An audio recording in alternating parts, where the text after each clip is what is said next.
अस्सलामुअलैकुम स्टूडेंट, उम्मीद करती हूँ आप सब खैर आफियत से होंगे। This is me Umman. Student, हमारा एंजाइम चैप्टर कंटिन्यू है जिसमें हमने मुख्तलिफ टॉपिक को डिस्कस किया। एंजाइम क्या होते हैं और एंजाइम किस तरीके से वर्क परफॉर्म करते हैं, ये सारे मैकेनिज्म को हमने अच्छे से समझ लिया। नाउ हम डिस्कस करते हैं कि वो कौन से फैक्टर हैं जो एंजाइम की एक्टिविटी में इफेक्ट करते हैं। तो सबसे पहला फैक्टर जो हमारे पास है दैट इज टेम्परेचर। अब टेम्परेचर एंजाइम के ऊपर किस तरीके से इफेक्ट करते हैं, अगर हम इस चीज को समझें तो सबसे पहले हम ये डिस्कस करते हैं कि एंजाइम के ऊपर इफेक्शन होता क्यों है, यानी ये क्यों इफेक्ट होते हैं।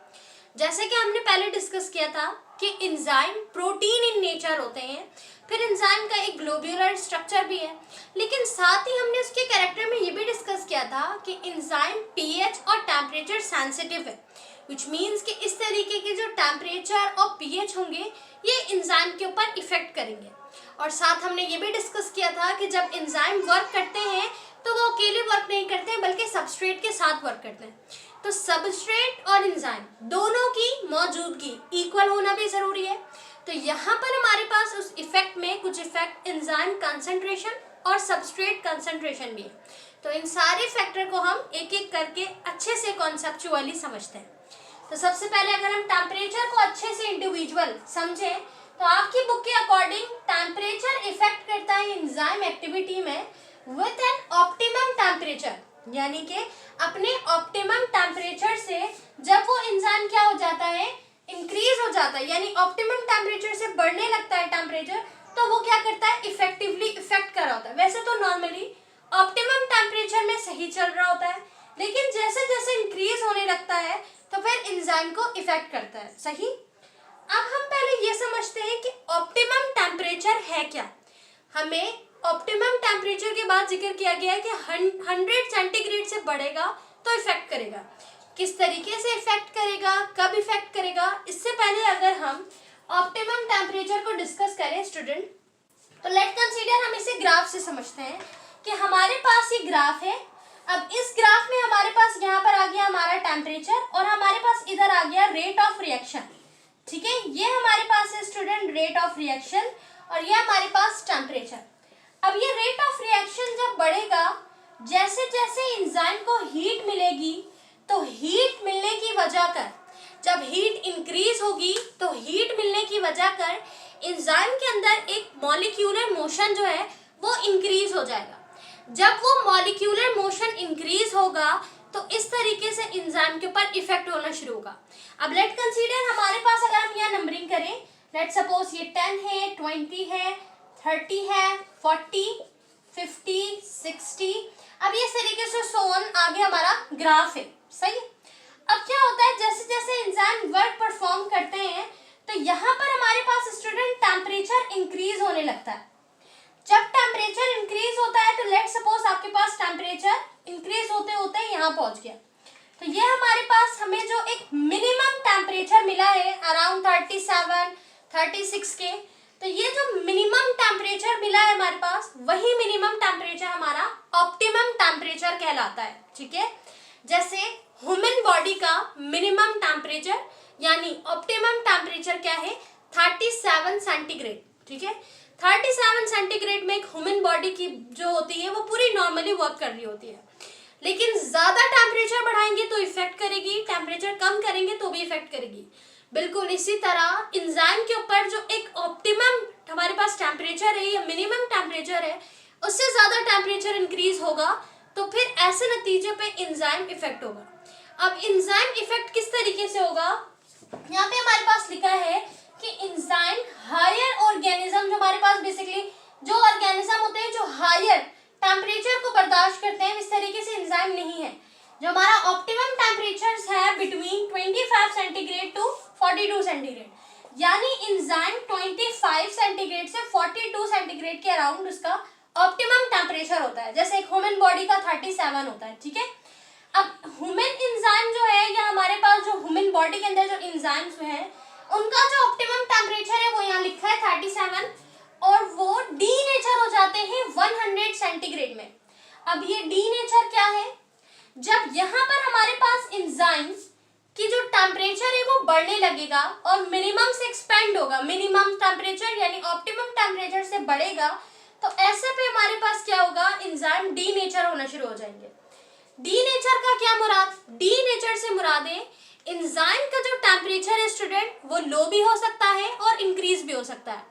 जब लो होगा या वो हाई होगा, इंक्रीज होगा या डिक्रीज होगा, तो दोनों सूरत में एंजाइम की एक्टिविटी के ऊपर फर्क पड़ेगा। एंजाइम की एक्टिविटी लोअर हो जाएगी, ठीक है। अब हमारे पास जब एंजाइम यानी टेम्परेचर ज्यादा हो रहा है, हाई हो रहा है, बहुत ज्यादा टेम्परेचर बढ़ रहा है और एंजाइम के ऊपर इफेक्ट कर रहा है, तो ऐसे नतीजे में स्टूडेंट जो हमारा एंजाइम है वो डी नेचर होगा, यानी जो इसका ग्लोब्यूलर स्ट्रक्चर था वो स्ट्रक्चर डिस्ट्रॉय होना शुरू हो जाएगा, ठीक है। हमने डिस्कस किया था एंजाइम जो है वो प्रोटीन इन नेचर है, तो उसका स्ट्रक्चर ग्लोब्यूलर है। तो जब ग्लोब्यूलर स्ट्रक्चर खराब होगा एंजाइम का, तो फिर वो डी नेचर होना शुरू हो जाएगा, और डी नेचर होने के बाद, डिस्ट्रॉय होने के बाद उसकी रिकवरी नहीं हो सकती। अब आपसे एमडी कैट के लेवल पे ये सवाल आ सकता है कि हमारे पास जो एंजाइम है वो डी नेचर तो हो जाएंगे, डिस्ट्रॉय हो जाएंगे, रिकवर भी नहीं हो सकेंगे, तो ऐसी कौन सी स्टेज है जिसपे एंजाइम रिकवर्ड हो सकते हैं। तो जब अगर हम बात करें यहाँ पर ग्राफ में जीरो की, कि जब हमारे पास हमारा एंजाइम जीरो पे हो, यानी कि वो डीएक्टिव है, अभी वो एक्टिव नहीं हुआ, तो वहां से रिकवरी हो सकती है। अगर एंजाइम डीएक्टिव हो, जीरो पर हो, अभी उसको कोई टेम्परेचर नहीं मिला या अभी उसने अपनी एक्टिविटी स्टार्ट नहीं की, तो वहां पर रिकवर हो सकता है। वो एक्टिवेट होके अपना वर्क परफॉर्म करेगा, कैटालाइज करेगा, ठीक है, रिएक्शन करेगा, रिएक्टेंट से प्रोडक्ट बनाएगा। लेकिन अगर हमारे पास डी नेचर हो गया तो फिर वो रिकवर्ड नहीं होगा। तो याद रखिएगा, रिकवर्ड कब नहीं होगा, जब वो डी नेचर हो चुका है या फिर वो डिस्ट्रॉय हो चुका है, उसका ग्लोब्यूलर स्ट्रक्चर डिस्ट्रॉय हो गया, तो फिर वो रिकवर्ड नहीं होगा। और रिकवर्ड किस स्टेज में होगा, जीरो में, यानी कि जब वो डीएक्टिवेट होगा। तो इस तरीके से एंजाइम जो है उसके ऊपर टेम्परेचर हद से ज्यादा एक ऑप्टिमम टेम्परेचर से बढ़ने के बाद इफेक्ट करते हैं। इवन इतना इफेक्ट करते हैं कि हमारा टेम्परेचर जो है वो डिस्ट्रॉय हो जाता है और डी नेचर हो जाता है। जब डी नेचर होगा मतलब कि कोई एक्टिविटी परफॉर्म नहीं होगी, ठीक है। उसके बाद लिखा है स्टूडेंट कि हमारे पास एक थर्मोफिलिक बैक्टीरिया है। ये बैक्टीरिया सरवाइव कर सकता है at the temperature of 70 centigrade, मतलब 70 सेंटीग्रेड या उससे भी हायर सेंटीग्रेड में हमारे पास ये बैक्टीरिया सरवाइव कर सकते हैं, क्योंकि इनके जो एंजाइम होते हैं वो यूज होते हैं हाई टेम्परेचर और मजीद प्रोडक्ट्स में भी यूज होते हैं। तो हमारे पास मुख्तलिफ ऑर्गेनिज्म और उनकी जो बॉडी है वो मुख्तलिफ टेम्परेचर पर सर्वाइव करती है, तो ऑब्वियसली उनका जो एंजाइम है वो भी इस तरीके से स्पेसिफिक होता है अपने पीएच और अपने टेम्परेचर के लिहाज से। तो टेम्परेचर तो हमने डिस्कस कर लिया कि टेम्परेचर किस तरीके से इफेक्ट हो रहा है, और ना सिर्फ इफेक्ट हो रहा है बल्कि डी नेचर हो जा रहा है। Let's discuss about the pH, कि पीएच किस तरीके से इफेक्ट करेगा हमारे एंजाइम को। स्टूडेंट अब हम बात करते हैं पीएच की, कि पीएच किस तरीके से इफेक्ट करेगा हमारे एंजाइम की एक्टिविटी के ऊपर, ठीक है। तो यहाँ पर लिखा है हमारे पास कि जो पीएच है, अब ये पीएच एंजाइम जो वर्क करते हैं इन नैरो रेंज, यानी कि हमारा जो पीएच होता है वो एंजाइम अगर वर्क कर रहा है, अपनी एक्टिविटी परफॉर्म कर रहा है, सबस्ट्रेट से प्रोडक्ट बना रहा है, तो वहां पर जो पीएच होगा वो बिल्कुल नैरो रेंज पे होगा, ठीक है, बिल्कुल नैरो रेंज पे। अब यहाँ पे क्या होता है, जैसे ही हमारा ऑप्टिमम पीएच यानी एक मैक्सिमम एक मिनिमम कह लें आप, जो हमारे पास एक रेंज मिल जाती है ऑप्टिमम पीएच की, जैसे ही ऑप्टिमम पीएच आएगा तो एंजाइम जो है वो हाईली सेंसिटिव है पीएच से।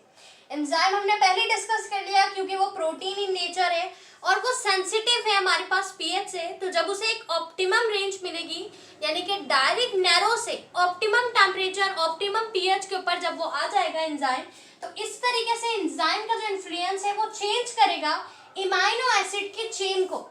और आपको पता है कि इमाइनो एसिड जो है वो हमारे पास मेंटेन करती है ग्लोब्यूलर स्ट्रक्चर ऑफ एंजाइम को, यानी कि इसने पीएच के बढ़ते ही जो इफेक्ट किया है वो इमाइनो एसिड की चेन के ऊपर किया है। और इमाइनो एसिड की चेन अगर डिसबैलेंस हुई या वो चेंज हुई तो वो सीधा ग्लोब्यूलर स्ट्रक्चर को चेंज करेगी। और अभी हमने टेम्परेचर में डिस्कस किया कि जब एंजाइम का ग्लोब्यूलर स्ट्रक्चर चेंज होगा तो वो डिस्ट्रॉय होगा और डीनेचर होगा, ठीक है। तो यहाँ पर हमारे पास जो अगर पीएच स्लाइटली चेंज करे, यानी पीएच का जो एंजाइम के ऊपर चेंज है वो स्लाइटली चेंज हो, तो ऐसी सूरत में हमारे पास चेंज होता है आयोनाइजेशन ऑफ इमाइनो एसिड्स पे एक्टिव साइट के। यानी जो एक्टिव साइड है उसकी आयोनाइजेशन के ऊपर इफेक्ट होगा, या फिर वो चेंज होगा आयोनाइजेशन ऑफ सबस्ट्रेट में। ऐसी सूरत में इस आयोनाइजेशन के इफेक्ट पे हमारे पास इन दोनों बोथ कंडीशंस में ये रिकवर्ड हो सकते हैं, अपनी एंजाइम की एक्टिविटी को रिकवर्ड कर सकते हैं। लेकिन अगर ये स्लाइटली चेंज हायर चेंज में हुआ, यानी पीएच आपका जो है वो ज्यादा होने लगा, तो फिर ये ग्लोब्यूलर स्ट्रक्चर को डिस्ट्रॉय करेगा, और ग्लोब्यूलर स्ट्रक्चर के डिस्ट्रॉय होने की वजह कर हमारा जो एंजाइम है वो डीनेचर हो जाएगा। और अगर एंजाइम डीनेचर हो गया विच मीन्स कि वो एक्टिविटी परफॉर्म करने के काबिल नहीं है, वो डिस्ट्रॉय हो चुका है, और ऐसी सूरत में फिर रिकवरी नहीं हो सकेगी। रिकवरी तब होगी जब पीएच स्लाइटली चेंज करेगा, ठीक है। तो इस तरीके से पीएच इफेक्ट करेगा हमारी एंजाइम की एक्टिविटी के ऊपर। अब हम डिस्कस करते हैं सबस्ट्रेट और एंजाइम की कंसंट्रेशन किस तरीके से इफेक्ट करती है हमारी एंजाइम की एक्टिविटी में। नाउ स्टूडेंट, अब हम अपने लास्ट दो फैक्टर को डिस्कस करते हैं जो एंजाइम की एक्टिविटी को इफेक्ट करती है। तो हमारे पास है enzyme concentration and substrate concentration. अब एंजाइम और सबस्ट्रेट की जो तादाद है ये भी हमारे पास फैक्टर बन सकती है एंजाइम की एक्टिविटी को इफेक्ट करने के लिए। किस तरीके से? लेट्स सपोज हमारे पास जो एंजाइम है उसकी क्वांटिटी है 100। अब एक एंजाइम के एक से ज्यादा एक्टिव साइट हो सकते हैं, बट लेट कंसीडर कि यहाँ पर जो हमारे पास एंजाइम है उसका एक ही एक्टिव साइट है। अब अगर हम 100 एंजाइम को लेंगे तो हमारे पास सबस्ट्रेट कितने होने चाहिए? ऑब्वियसली सबस्ट्रेट भी हमारे पास 100 होने चाहिए, तभी तो वो एक्टिव साइट के पास बाइंड होंगे और फिर हमारे पास सबस्ट्रेट से प्रोडक्ट बनाएंगे, ठीक है। जैसे एंजाइम सबस्ट्रेट कॉम्प्लेक्स होगा फिर हमारे पास प्रोडक्ट आ जाएगा, ठीक है। एंजाइम अपनी जगह वैसे ही रहेगा। अब एंजाइम की जो तादाद है वो 100 है, लेकिन यहाँ पे सबस्ट्रेट की क्वांटिटी जो है वो 100 नहीं है, बल्कि वो कितनी है? 50 है। अब अगर हम सबस्ट्रेट की क्वांटिटी को बढ़ाएं, लेकिन हमारे पास रिएक्शन चूंकि स्टार्ट है, यहाँ पर हमारे पास एंजाइम है जिसके पास सिंगली एक्टिव साइट है और एंजाइम की अमाउंट है 100, लेकिन सबस्ट्रेट की अमाउंट है 50। अब अगर हम सबस्ट्रेट की जैसे जैसे अब इसकी अमाउंट को इंक्रीज करते जाएंगे तो अमाउंट इंक्रीज करने की वजह कर when we increase the substrate increases enzyme activity. अब जैसे हम एंजाइम में सबस्ट्रेट को बढ़ाएंगे तो एंजाइम की एक्टिविटी भी बढ़ती जाएगी, ठीक है ना, क्योंकि ये डायरेक्टली प्रोपोर्शन है रेट ऑफ रिएक्शन और enzyme substrate concentration directly proportion है। आप जैसे जैसे एंजाइम की कंसंट्रेशन या सबस्ट्रेट की कंसंट्रेशन बढ़ाओगे तो हमारे पास रिएक्शन का रेट भी इंक्रीज होता जाएगा, डायरेक्टली प्रोपोर्शन है। तो हमारे पास ये क्या हो रहा है? इंक्रीज हो रहा है। तो फिर ये कहाँ पर एक बिल्कुल फिक्स पॉइंट पे रुकेगा, इसकी कंसंट्रेशन कहाँ पर स्टेप होगी, बिल्कुल कहाँ पर ये रुकेगा, कंप्लीट होगा? तो लिखा है till the end of the saturated point, यानी कि हमारे पास जब सैचुरेटेड पॉइंट पे ये पहुंच जाएगी, यानी कि ये जो हमारे पास कंसंट्रेशन है सबस्ट्रेट की वो तो हम बढ़ाते जाएंगे इसके बराबर करने के लिए, 100 करने के लिए हम 50 में मजीद ऐड करते जाएंगे सबस्ट्रेट को, लेकिन एक्टिविटी भी तो रुकी नहीं, एक्टिविटी भी तो बढ़ ही रही है।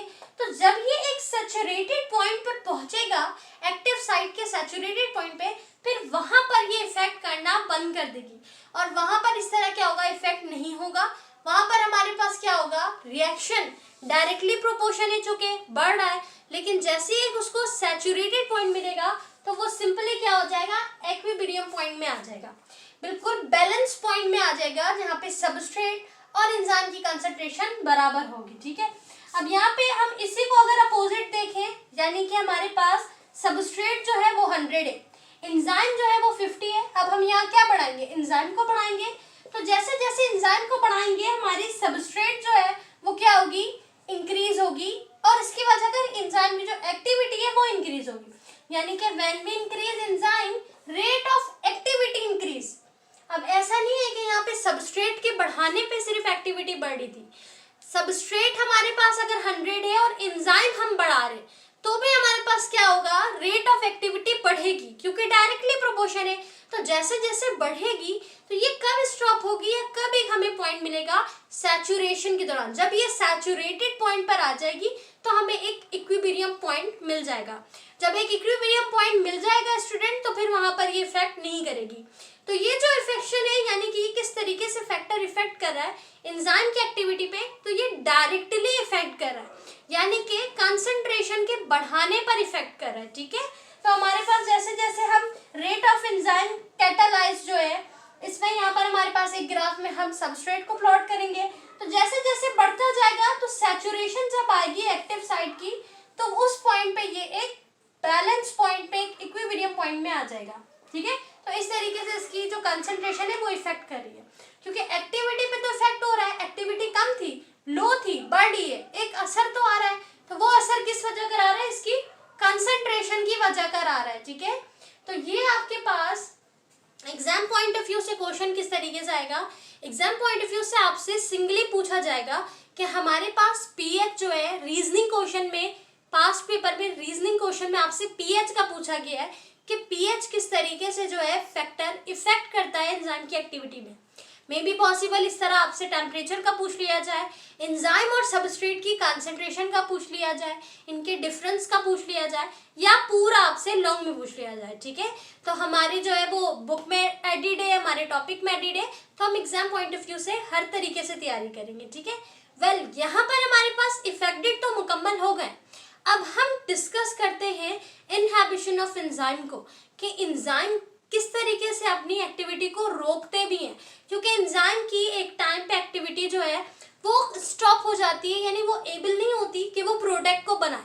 जितना हमारा प्रोडक्ट बन रहा है वो एक्टिविटी से बन रहा है, तो जब एक्टिविटी रुक जाएगी by the help of inhibition process, यानी by the help of inhibitors, तो हमारे पास ये क्या होगी, एक्टिविटी बंद। अब ये इनहिबिटर क्या है और इनहिबिशन क्या है, इसे डिस्कस करते हैं। नाउ स्टूडेंट, अब हम अगर डिस्कस करें एंजाइम इनहिबिशन को, कि एंजाइम की एक्टिविटी किस तरीके से डिस्ट्रॉय होती है या किस तरीके से रुक जाती है, खत्म हो जाती है बाय द इनहिबिटर, तो ये प्रोसेस हमारे पास किस तरीके से होता है। सबसे पहले अगर आपसे पूछा जाए कि ये प्रोसेस हमारे पास क्या है, ये प्रोसेस हमारे पास इनहिबिशन का प्रोसेस है, और ये इनहिबिशन का जो प्रोसेस है यानी कि एंजाइम की प्रोडक्शन और उसकी एक्टिविटी का प्रॉपर्ली वर्क परफॉर्म ना करना या प्रॉपर्ली प्रोडक्ट को ना बनाना by the decrease of inhibitors, यानी कि जब हमारे पास एंजाइम की प्रोडक्शन, एंजाइम की एक्टिविटी डिक्रीज होती है तो वो इनहिबिटर की वजह से होती है, और इसी प्रोसेस को हम इनहिबिशन कहते हैं। अब ये जो एंजाइम इनहिबिशन है, ये क्या करते हैं, ये अटैच हो जाते हैं एंजाइम के साथ या फिर रिएक्ट करते हैं डायरेक्ट एक्टिवेटर्स के साथ, यानी जो हमारे पास एक्टिव साइट है, जो हमारे पास एक्टिवेटर्स है, जो बाइंड होगा सबस्ट्रेट के साथ और फिर सबस्ट्रेट एंजाइम कॉम्प्लेक्स की वजह कर प्रोडक्ट को बनाएगा। तो यहाँ पर ये इनहिबिशन यानी कि इनहिबिटर्स क्या करेंगे, अटैच हो जाएंगे हमारे पास या तो एंजाइम के साथ या फिर वो एक्टिवेटर के साथ रिएक्ट कर लेंगे और सबस्ट्रेट को रिएक्ट करने नहीं देंगे। तो ऐसे नतीजे में हमारे पास एंजाइम की एक्टिविटी डिक्रीज भी होगी और ऐसे नतीजे में प्रोडक्ट भी नहीं बनेगा, यानी रिएक्शन परफॉर्म ही नहीं होगा। अब हमारे पास जो एंजाइम की ये इनहिबिशन है यानी कि जो इनहिबिटर्स हैं, इन इनहिबिटर की कुछ टाइप्स होती है। अब आपकी बुक में लिखा है type number 1 that is competitive inhibition.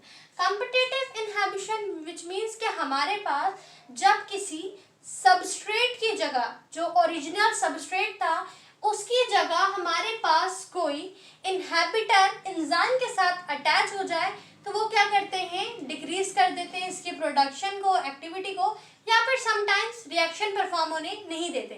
तो ऐसे टाइप को हम कॉम्पिटिटिव इनहिबिशन कहते हैं, कॉम्पिटिटिव इनहिबिटर्स कहते हैं। सही है, तो ये जो है बेसिकली क्या करेंगे, जो ओरिजिनल सबस्ट्रेट था उसको अटैच होने नहीं देंगे, बल्कि अपनी स्ट्रक्चर सिमिलैरिटीज की वजह कर जो हमारे पास फेक इनहिबिटर्स हैं, यानी सबस्ट्रेट नहीं है वो इनहिबिटर्स हैं, वो इनहिबिटर्स स्ट्रक्चर की वजह कर क्या होंगे, अटैच हो जाएंगे। ठीक है, इसकी एग्जांपल मैं अगर आपको दूं तो बुक में आपकी एग्जांपल पेनिसिलिन की दी गई है।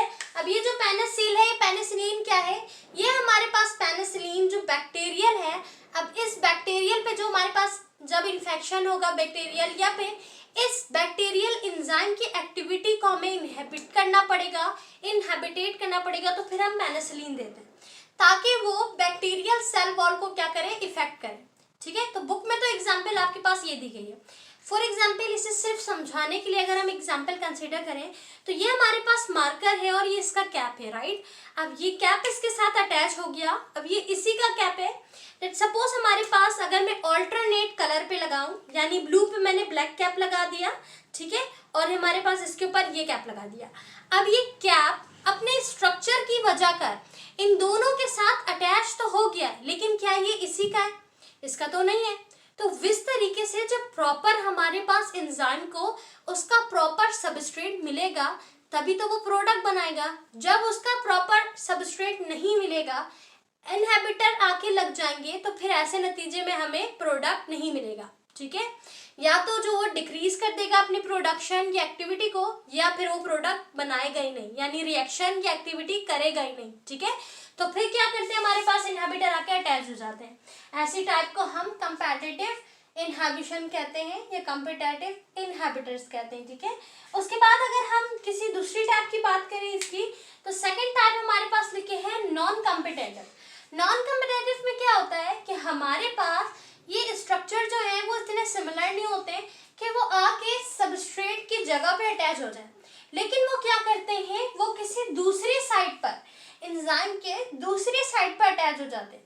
तो जब एंजाइम की दूसरी साइड पर अटैच हो जाएंगे तो भले सबस्ट्रेट की जगह खाली है, भले सबस्ट्रेट आके अटैच हो जाए, लेकिन होगा क्या, रिएक्शन परफॉर्म नहीं होगा। अब अगर मैं इस मार्कर की जो रियल कैप था वो इस पे लगा दिया मैंने, ठीक है, यानी हमारा एंजाइम के ऊपर जो इनहिबिटर था वो इनहिबिटर तो आ गया, लेकिन दूसरी साइड पे मैंने क्या किया, इसकी दूसरी साइड पे लेट सपोज इसी के दूसरी साइड पे मैंने एक और जो है वो क्या किया, इनहिबिटर को अटैच कर दिया। अब ये इनहिबिटर होने की वजह कर ये अपने फंक्शन को प्रॉपरली परफॉर्म नहीं करेगा, ठीक है। तो ये हमारे पास टाइप होती है नॉन कॉम्पिटेटिव, राइट। अब ये जिस अपोजिट साइड पे अटैच कर रहा है उसे हम एक्टिव साइड तो नहीं कहेंगे, उस साइड को हम कहते हैं एलोस्टोटिक। हमारे पास जो साइड है अवे, अवे मतलब दूर। अब ये क्या है, ये इससे काफी दूर है, तो एंजाइम के एक्टिव साइड पे तो नहीं है, दूर है उससे, लेकिन अटैच होने की वजह कर ये रिएक्शन परफॉर्म होने नहीं दे रही है, सही है, सही से प्रॉपरली एक्टिविटी नहीं हो रही है। तीसरी टाइप हमारे पास स्टूडेंट अनकॉम्पिटेटिव। अनकॉम्पिटेटिव में क्या होता है कि एंजाइम सबस्ट्रेट कॉम्प्लेक्स की जो जगह है, यानी हमारे पास जो वो मीडियम था, जो इंटरमीडिएट था हमारे पास, जिसे हमने एक्टिवेशन ऑफ एनर्जी में डिस्कस किया कि जब एंजाइम सबस्ट्रेट के साथ मिलेंगे तो फिर वो एंजाइम सबस्ट्रेट कॉम्प्लेक्स उसके बाद प्रोडक्ट बनाएंगे, जिस पर एंजाइम तो वैसे रहेगा, ठीक है, एंजाइम वैसे रहेगा, सबस्ट्रेट की जगह पे हमारे पास प्रोडक्ट बनकर आ जाएगा। तो यहाँ पर इस पॉइंट में एंजाइम सबस्ट्रेट कॉम्प्लेक्स की जगह पर कोई इनहिबिटर आके अटैच्ड हो जाएगा, ठीक है, उस समय कहेंगे अनकॉम्पिटेटिव इनहिबिटर। तो यानी कि एक्टिव साइट पर अटैच नहीं होगा, ना ही अवे, ना ही एलोस्टेटिक साइट पे, यानी दूसरे साइट पर अटैच भी नहीं होगा, तो कहाँ होगा, सबस्ट्रेट और एंजाइम जो हमारे पास कॉम्प्लेक्स है वहां पर जाके अटैच्ड हो जाएगा, ठीक है। ऐसे नतीजे में प्रोडक्ट नहीं बन पाएगा, इसे हम कहते हैं अनकॉम्पिटेटिव। इसे हम एंटी कॉम्पिटेटिव एंजाइम भी कहते हैं, एंटी कॉम्पिटेटिव इनहिबिशन, ठीक है। तो यहाँ पर हमारे पास एंजाइम इनहिबिशन तो हो गया, एंजाइम इनहिबिशन की सिग्निफिकेंस भी है। सिग्निफिकेंस मतलब अहमियत, इंपॉर्टेंट भी है इसकी, और इसका फीडबैक मैकेनिज्म भी है। अब अगर हम इसके फीडबैक, एंजाइम इनहिबिशन की फीडबैक को डिस्कस करें स्टूडेंट, तो आपकी बुक में लिखा है कि हमारे पास इनहिबिशन का जो फीडबैक है, यानी एक तो ये बायोकेमिकल प्रोसीजर है। बायोकेमिकल प्रोसीजर किस तरीके से कि ये इनहिबिशन हेल्प करता है कंट्रोल करने में मैकेनिज्म ऑफ एंजाइम एक्टिविटी को, तो ये एक पूरा प्रोसीजर है। दूसरा, that is the example of non competitive inhibition, और ये एक फीडबैक इनहिबिशन को हम example of non competitive inhibition भी बोलते हैं। उसके साथ ही ये अकर करता है जब हमारे पास एक्सेस प्रोडक्ट हो जाए, तो फिर उस फाइनल प्रोडक्ट के लिए जो ब्लॉक करता है पहले एंजाइम को, ठीक है, एक ऐसे पाथवे से। अब इसे हम ऐसे डायरेक्ट समझ नहीं आएगा, तो हम इसे इस छोटी सी एक चार्ट की डायग्राम की मदद से समझते हैं, ठीक है। अब यहाँ पर मैंने आपके लिए एक पाथवे बनाया है फॉर बेटर अंडरस्टैंडिंग। देखिए यहाँ पर हमारे पास क्या है, ये हमारे पास आ गया जी सबस्ट्रेट, ठीक है। सबस्ट्रेट के साथ जब स्टूडेंट एंजाइम अटैच होगा तो ऐसे नतीजे में प्रोडक्ट बनेगा, ऐसा ही है ना। ये आ गया सबस्ट्रेट, ये आ गया एंजाइम। अब जब सबस्ट्रेट और एंजाइम अटैच्ड होंगे, एंजाइम नंबर 1 सबस्ट्रेट के साथ अटैच हुआ, तो सबसे पहले एक इंटरमीडिएट बनेगा, ठीक है। इंटरमीडिएट 1 बन गया। जब हमने दूसरा एंजाइम लिया, दूसरा एंजाइम इंटरमीडिएट 2 के साथ मिलेगा तो वो इंटरमीडिएट 2 को बनाएगा, सॉरी इंटरमीडिएट 1 के साथ मिलेगा तो इंटरमीडिएट 2 को बनाएगा। यानी एंजाइम नंबर 2, दूसरा एंजाइम, इंटरमीडिएट 1। अब ये इंटरमीडिएट कहाँ से आया है? ये इंटरमीडिएट सबस्ट्रेट और एंजाइम की वजह कर आया। सबस्ट्रेट और एंजाइम मिले स्टूडेंट आपस में, तो उन्होंने इंटरमीडिएट 1 को बनाया। अब ये इंटरमीडिएट 1 जब दूसरे एंजाइम के साथ मिलेगा तो इंटरमीडिएट 2 बनाएगा। इंटरमीडिएट 2 तीसरे एंजाइम के साथ मिलेगा और फिर ये तीसरे एंजाइम के साथ मिलके इंटरमीडिएट 3 को बनाएगा। इंटरमीडिएट 3 जब एंजाइम 4 के साथ मिलेगा तो फिर फाइनली प्रोडक्ट बन जाएगा। अब प्रोडक्ट तो बन गया है, जब ये प्रोडक्ट एक पाथवे से गुजरेगा, अब ये पाथवे था binding of metabolic pathway. Binding of metabolic pathway से गुजरने के बाद यही प्रोडक्ट अटैच्ड हो जाएगा एंजाइम के साथ। एंजाइम के साथ अटैच्ड होगा, कौन से एंजाइम के साथ? पहले एंजाइम के साथ। तो फिर ये अटैच होने के बाद अगेन क्या करेगा? दोबारा से सबस्ट्रेट इंटरमीडिएट 1, फिर इंटरमीडिएट 1 जो है दूसरे एंजाइम के साथ मिलके इंटरमीडिएट 2, फिर दूसरा इंटरमीडिएट तीसरे एंजाइम के साथ मिलके 4, देन फाइनली प्रोडक्ट, और प्रोडक्ट दोबारा बाइंडिंग पाथवे से गुजर के पहले एंजाइम के साथ अटैच हो जाएगा, ठीक है। ये मैकेनिज्म हो क्यों रहा है? समझ तो आगे हमें हो किस तरह रहा है, हो क्यों रहा है? ये मैकेनिज्म हो रहा है for the significance of inhibition, यानी कि बिकॉज ऑफ हमारे पास जो एक ये बेसिकली कर क्या रहा है, ये सर्व कर रहा है as a major control of mechanism. ये इस तरीके से हमारा इनहिबिशन क्या करेगा, प्रोवाइड करेगा इसको एक पूरा फीडबैक, पूरा एक मैकेनिज्म कि ये कंट्रोल ही क्या करे, अपने वर्क को परफॉर्म करे। इस तरीके से हमारे सीक्वेंस खराब नहीं होगी, इस तरीके से ये इनहिबिशन हमारे काम में आ जाएंगे और एंजाइम के साथ वर्क परफॉर्म करेंगे, ठीक है। तो ये एंजाइम के साथ जो इनका इनहिबिशन है, इनका सिग्निफिकेंस है। सिग्निफिकेंस आपकी बुक में मौजूद है तो लाजमन आपके पेपर में भी आ सकते हैं, ठीक है।